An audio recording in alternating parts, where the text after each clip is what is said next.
कुछ महीने पहले उत्तर प्रदेश पुलिस ने करीब 48 लोग को गिरफ्तार किया था, जिसमें 8 से 10 लोग पाए गए थे जो गरीब लोग को फोर्सफुली क्रिश्चियनिटी में कन्वर्ट कर रहे थे। हमारे देश में कई सालों से ये क्रिश्चियनिटी कन्वर्जन का सिलसिला चलता आ रहा है। अभी हाल फिलहाल के न्यूज में यूएस बेस्ड एक क्रिश्चियन पैट्रोन ने यह दावा किया था कि एक वीक के अंदर हमारे देश में करीब 1 लाख से ज्यादा हिंदू कन्वर्ट हुए हैं क्रिश्चियनिटी में। ये काफी चौंका देने वाली बात है, क्योंकि अभी के समय में काफी हिंदू संगठन के लोग एंटी क्रिश्चियनिटी या एंटी कन्वर्जन के खिलाफ काम कर रहे हैं, और उसके बावजूद भी इस तरह का हाई कन्वर्जन रेट आना काफी चौंका देने वाली बात है। साउथ ऑफ द इंडिया में जो क्रिश्चियनिटी कन्वर्जन का रेट है वो काफी हाई है as compare to north of the India में। इस वीडियो में हम लोग देखने वाले हैं क्रिश्चियनिटी कैसे ग्रो कर रही है हमारे देश में, क्या रीजंस है कि लोग अपने मौजूदा धर्म को छोड़ के क्रिश्चियनिटी की तरफ जा रहे हैं, और हमारे देश में क्या लॉ है इसके अगेंस्ट में या इसको कर्ब करने के लिए। अगर आप मेरे चैनल में नए हैं तो चैनल को सब्सक्राइब करें, इससे मुझे काफी मदद मिलती है, और वीडियो पसंद आए तो वीडियो को लाइक और शेयर जरूर करें। तो चलिए शुरू करते हैं। भारत एक मल्टी रिलीजन देश है, और यहाँ पे बहुत सारे रिलीजन्स के लोग रहते हैं, अपने कल्चर और कस्टम को मानते हैं। भारत के संविधान भी यहाँ के सारे लोगों को यह अधिकार देते हैं कि वो किसी भी रिलीजन को अपना सकते हैं और किसी भी कस्टम्स को फॉलो कर सकते हैं। लेकिन जब भी रिलीजन कन्वर्जन फोर्सफुली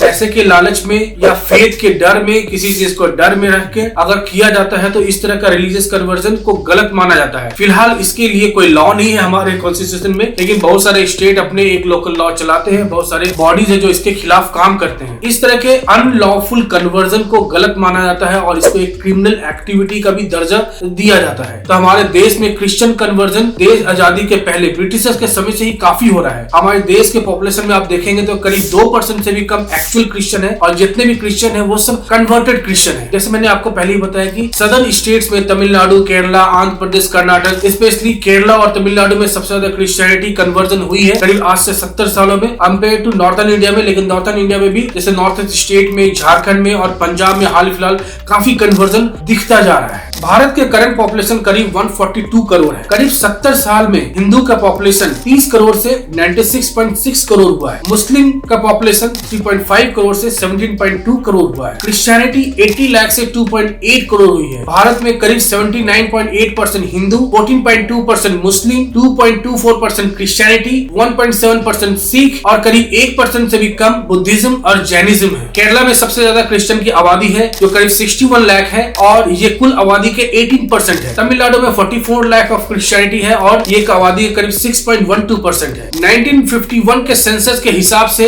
मद्रास राज्य में करीब 90.47% हिंदू की आबादी थी। साल 2011 के रिपोर्ट के हिसाब से ये घटकर करीब 87% ऑफ हिंदू हो गई है। एक समय कन्याकुमारी में मैक्सिमम हिंदू रहते थे करीब 70 to 80%, लेकिन अभी के हिसाब से वहाँ पे करीब 48% ही हिंदू रहते हैं। अब मैं नॉर्थ ईस्ट स्टेट की बात करता हूँ। मेघालय में 22 लाख क्रिश्चियन जो 74% ऑफ द आबादी होती है। नागालैंड में 17 लाख ऑफ द क्रिश्चियन और जो 87% ऑफ द आबादी होती है। मणिपुर में 41.29% ऑफ द क्रिश्चियनिटी है। कुछ सालों में पंजाब में भी जो गरीब सिख है उनको भी क्रिश्चियनिटी में कन्वर्ट किया जा रहा है, और इसकी जो रेट है काफी तेजी से बढ़ते जा रही है। झारखंड के कुछ इलाकों में और वेस्ट बंगाल के कुछ इलाकों में काफी हाई रेट से क्रिश्चियन कन्वर्जन का रेट देखा जा रहा है। अभी हाल फिलहाल के न्यूज में यूपी नेपाल के बॉर्डर में और बिहार नेपाल के बॉर्डर में काफी हाई रेट से क्रिश्चियनिटी कन्वर्ट किया जा रहा है। वहाँ पे स्पेसिफिक किस तरह का मैजिकल या मेडिकल चमत्कार दिखा के किया जा रहा है। आप यूट्यूब में बहुत सारे वीडियो देखते होंगे जिसमें दिखाया जाता है क्रिश्चियनिटी के हेल्प से बहुत सारी जो मेडिसिन होती है या बहुत सारी जो बीमारी होती है उसे एक चमत्कार के रूप में दिखाया जाता है कि वो खत्म हो गई। लोगों को बेवकूफ बनाया जाता है क्योंकि उनके ही लोग वहाँ बैठे रहते हैं जो इस तरह के चमत्कार को या इस तरह के फ्रॉड को एक चमत्कार का नाम देते हैं, और गरीब और जिनके पास कोई और भी ऑप्शन नहीं है उस तरह के लोग को ये फंसाने का काम करते हैं, और उनको अल्टीमेटली एक क्रिश्चियनिटी में कन्वर्ट किया जाता है। आपके समय में क्रिश्चियन मिशनरीज इस तरह के कन्वर्जन को किसी अलग तरीके से करती है, काफी सेफुली और काफी लॉफुली करने का कोशिश करती है। मैं बताता हूँ इसके डिटेल्स, ये ऐसा कैसे करते हैं। क्रिश्चियन मिशनरीज ने देखा कि हिंदू लोग जो हमारे जो ट्राइबल पीपल भी होते हैं या जो आदिवासी लोग होते हैं वो लोग भी हमारे हिंदू कस्टम्स और हिंदू कल्चर से काफी इमोशनली अटैच रहते हैं। तो क्रिश्चियन लोग ने क्या किया, एक मिशनरीज लोगों ने क्या किया कि जैसे एक उन्होंने एक आइडल बनाया या फोटो बनाया, मदर मैरी के गोद में यीशु नहीं होके गणेश या कृष्णा रखा गया, जिस कारण से जो आदिवासी लोग हैं वो रिलेट कर पाए कि ये किसी और रिलीजन के लोग नहीं है, ये हमारे रिलीजन के डिफरेंट ग्रुप्स या किसी और सब ग्रुप्स के लोग हैं, और ताकि वो उनके सभा में उनके मीटिंग्स में जा पाए, और स्लोली इन लोगों को क्रिश्चियनिटी की तरफ मूव किया जाता है। एक और स्ट्रेटजी इन लोगों ने नया अपनाया है जिसमें ये नाम नहीं बदलते हैं। पहले क्रिश्चियनिटी कन्वर्ट होने में या क्रिश्चियन कन्वर्ट होने में लोगों का नाम बदला जाता था, अब ये नाम नहीं बदलते हैं, क्योंकि नाम बदलने से होता था क्या कि मिशनरीज के जो पोल खुल जाते थे, उनकी असलियत एक्सपोज हो जाती थी। तो इस तरह की चीज से बचने के लिए वो किसी लोगों का नाम नहीं कन्वर्ट करते हैं। जैसे रोहित अगर किसी का नाम है वो क्रिश्चियन में कन्वर्ट कर गया तो उसका नाम टॉम या जॉन इस तरह का नहीं रखते, उसका नाम रोहित ही रहने देते हैं ताकि वो ये इस तरह के एक्सपोज से बच सके और उनका पोल नहीं खुल सके। तो डिफरेंट स्ट्रेटजी की जाती है, जैसे मेडिसिन के स्ट्रेटजी, मतलब कि लोगों को मैजिकल, मतलब जो फ्रॉड के तरीके से एक मैजिकल या जादुई टच देके उनको ठीक किया जाता है। जो वीडियोस बनते हैं, उनकी मीटिंग्स होती है, सभा होती है, तो इस तरह के बहुत सारे फ्रॉड किए जाते हैं। डिफरेंट स्ट्रेटजी से लोगों का माइंड वॉश किया जाता है लोगों का। तो मिशनरीज के लोग हैं जो काफी नए स्ट्रेटजीज फॉलो कर रहे हैं ताकि जो गरीब लोग हैं, जो इसकी सहायता कोई नहीं कर रहा है, उस तरह के लोगों को ब्रेन वॉश किया जाए और उन लोगों को कन्वर्जन की तरफ मूव किया जाए। बहुत सारी जगह ये भी बोला जाता है कि कन्वर्ट करने के बाद आपको जॉब मिलते हैं या पैसे मिलते हैं, लेकिन इस तरह का कोई भी एक फैक्ट या किसी तरह का ऐसा प्रमाण मिला नहीं है, बस ये सुनने में आया है। तो बेस ऑफ द कन्वर्जन हमेशा सेम रहा है कि हिंदू के दिलों में उनके देवता के प्रति नफरत पैदा करना और उनको क्रिश्चियनिटी के प्रेयर या क्रिश्चियनिटी के जो फेथ है उसके तरफ फोर्सफुली मूव करना। तो इस तरह के क्रिश्चियनिटी की तरफ लोग को मूव किया जाता है। मिशनरी संगठन को काफी हेवी फॉरेन फंडिंग होता है ताकि ये रिमोट एरिया में जाके आदिवासी लोगों को कन्वर्ट कर सके और एक मिशन को सक्सेस दे सके। इस तरीके का फंडिंग का गलत उपयोग वहाँ के जो रिमोट एरिया के जो नक्सली है वो भी यूज करते हैं, इसका गलत यूज करते हैं। प्लस इन्फॉर्मेशन, जो गवर्नमेंट पॉलिसीज की जो इन्फॉर्मेशन है वो बाहर जाती है, क्योंकि इस फंडिंग के थ्रू ये लोग रिमोट एरियाज में रीच करते हैं, वहाँ के न्यूज ये बाहर निकालते हैं, गवर्नमेंट की पॉलिसीज को निकालते हैं ताकि बाद में डिप्लोमेटिक वे से इस तरह के पॉलिसी को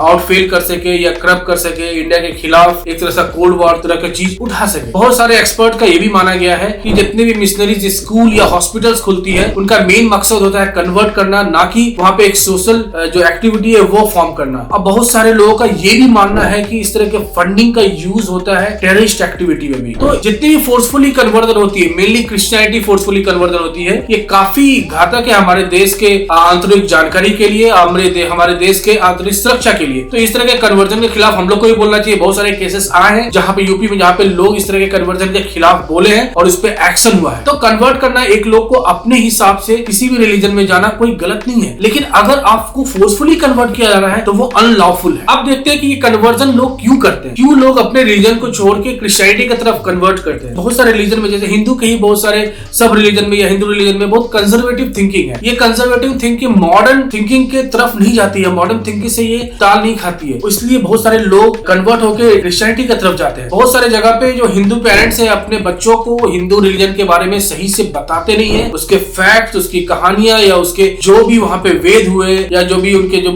वेदास है उन लोग के बारे में बताते नहीं है अपने बच्चों को, जिसके कारण से बच्चों के मन में हिंदुइज्म की जो इम्पोर्टेंस है वो समझ में नहीं आती है और वो बाद में दूसरे रिलीजन के लोगों को या जो भी लोग कन्वर्ट करने के लिए आगे बढ़ रहे हैं वो उनको आराम से उनके माइंड को अट्रैक्ट करके कन्वर्ट कर देते हैं। तो चाहिए कि हमारे जो बच्चे हैं जो घर में, उसको हमारे रिलीजन की जो भी इम्पोर्टेंस है वो बताएं। ये सिर्फ हिंदू के लिए नहीं है, मुस्लिम या क्रिश्चियनिटी कोई भी अपने जो रिलीजियस होते हैं वो अपने बच्चों को रिलीजियस जो इम्पोर्टेंस है वो बताए ताकि वो दूसरे रिलीजन में कन्वर्ट होने के पहले सोचे, उनका ब्रेन वॉश नहीं हो और वो अपने इच्छा के हिसाब से दूसरे रिलीजन में जाए। एक बहुत इंपॉर्टेंट रीजन हमेशा से रहा है कि गाँव में या दूर दराज इलाकों में जो पिछड़े जाति के लोग होते हैं उनको दबाया जाता था, शुरू से अनटचेबिलिटी का इश्यूज रहता था, इसलिए जो भी वहाँ पे क्रिश्चियन कन्वर्ट करने के लिए मिशनरी जाते थे उनके तरफ वो अट्रैक्ट हो जाते थे और उनके साथ वो कन्वर्ट हो जाते थे। बहुत बार तो पॉलिटिकल पार्टीज होती है इस तरह के कन्वर्जन के साथ देने में, पॉलिटिकल पार्टीज काफी सिलेक्टिव होती है बहुत सारे रिलीजियस वोटर को लेके, जिसके कारण से ये कन्वर्जन रेट भी बढ़ जाती है। जैसे आंध्र प्रदेश के रेड्डी या तमिलनाडु के स्टालिन हमेशा मिशनरीज को हाईली इंपॉर्टेंस देते हैं, तो जब पॉलिटिकल इंपॉर्टेंस मिलेगा तो वो कन्वर्जन में काफी आगे बढ़ जाएंगे। तो इस तरह से उनको फंडिंग भी मिल रही है, पॉलिटिकल सपोर्ट भी मिल रहा है और गरीब और ट्राइबल पीपल को अट्रैक्ट करके वो कन्वर्ट करने में सफल रहते हैं। एक सबसे बड़ा रीजन तो इकोनॉमिक रीजन है ही, उनको पैसे के लालच देके, जॉब के लालच देके कन्वर्ट किया जाता है। जो गरीब लोग है, ट्राइबल लोग है, उनको पैसे के लालच देके उनको बोला जाता है कि जॉब मिल जाएगा, कोई भी छोटा मोटा जॉब मिल जाता होगा या